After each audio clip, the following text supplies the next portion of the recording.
Oi, você come rato? Sim, por quê? Porque você é uma gata. Peraí, tu come rato? Hoje meu dia foi horrível. São 10 horas da manhã.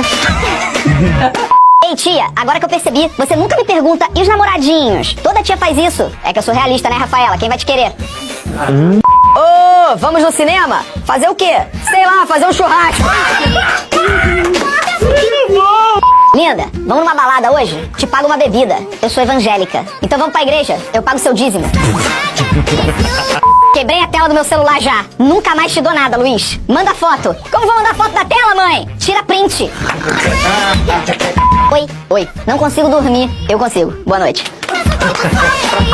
Amiga, sabe aquela saia curtinha que eu comprei? Sim, meu namorado não gostou. Também acho que não combina com ele. Ele não é teu namorado que tem gostado da roupa que tu usa, não. Uma vez meu tio usou Rexona Now United e foi parar no hospital. E... Por qual motivo? Ele é médico. Tururu.